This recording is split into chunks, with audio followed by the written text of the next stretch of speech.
I now yield to my colleague from the great state of Texas, Mr. Paul, for as much time as he may consume.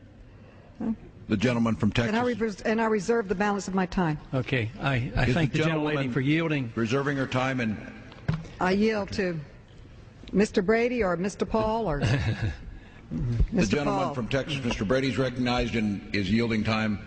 Okay. It sounds like I will have enough time. Okay. Honorable Mr. Paul of Texas, but would yield 5 minutes if you would. I thank you. I thank you both for yielding, and I ask unanimous consent to revise and extend my remarks. Mr. Chairman, I am pleased to address the House tonight about the budget, because there's been a lot of concern expressed here today on both sides of the aisle about the kind of financial trouble we're in, and there's no doubt about that. But sometimes I think we go back and forth, spending more time blaming each other rather than dealing with the real problem. One of the contentions I've had about the budget is that we look at it as an accounting problem rather than a philosophy problem, because the spending occurs because of what we accept as the proper role of government. And right now, it's assumed by the country as well as the Congress that the proper role of government is to run our lives, run the economy, run the welfare state, and police the world. And all of a sudden, it puts a lot of pressure on the budget. Today, the national debt is going up almost $600 billion. And the economy is getting weaker. There's no doubt about it. We're in a recession. It's going to get much worse, which means that the deficit is going to get a lot worse. And I'm predicting within a couple years, it will not surprise me one bit to see the national debt, the national obligation for future generations, to rise in 1 year of $750 billion. And that is a very possible number. And like it has been expressed so often today, we need to do something about it. The question is, what are we going to do about it? One side, it seems like, well, we just raise taxes, we're going to solve the problem. The other side says, well, all we have to do is get rid of the earmarks. Well, that argument, I think, falls short, too, because you can vote to cut all the earmarks, but it doesn't cut any spending. It just delivers the authority to spend the money to the executive branch. I think that's the job of the Congress, is to earmark the money. It's our obligation to tell people how the money's spent.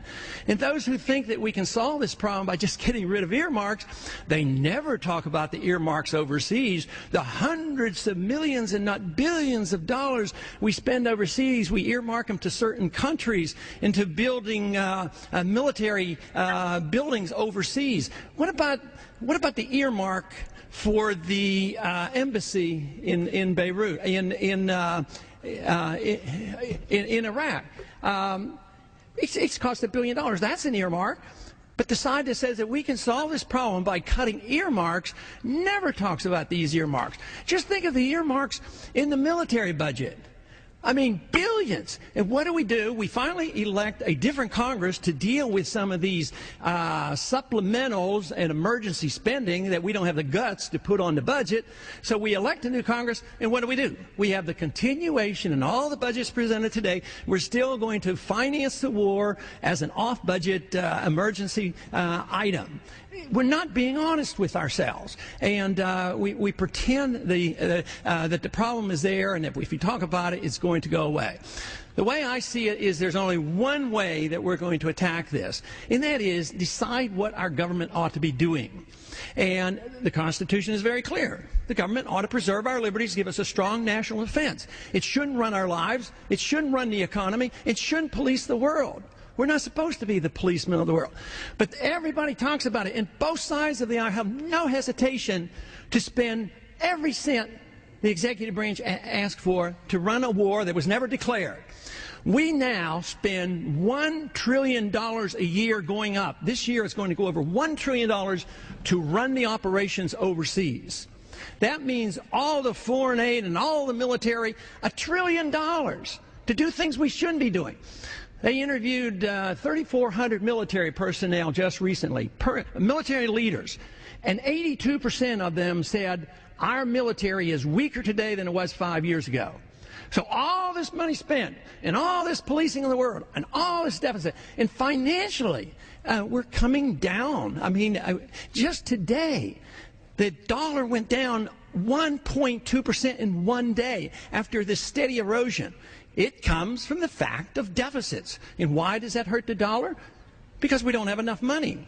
We don't tax enough. We can't tax anymore. People are overtaxed. We can't borrow anymore because interest rates will go up. So we print the money. And the more money you print, the further the dollar goes down, then everything goes up in price. So it's a cycle that's coming to an end. And the value of the dollar is really telling the whole story. We've overextended ourselves because we do not challenge the whole notion of what we ought to be doing here and what our government ought to be all about. Because we have drifted so far from the original intent of the Constitution, there is no hesitation. There are debates that go on here endlessly. One side of the aisle says, well, we need more and more money for the military. We can't cut 1 single cent on overseas expenditure. And the other side says, oh, no. Can I have another minute, Kevin? I would yield the gentleman another minute, yes. Okay. The gentleman is recognized for an additional minute. So one side said we can't cut, the military expenditure. The other side says we can't cut the entitlements. And then there's an agreement. We raised both.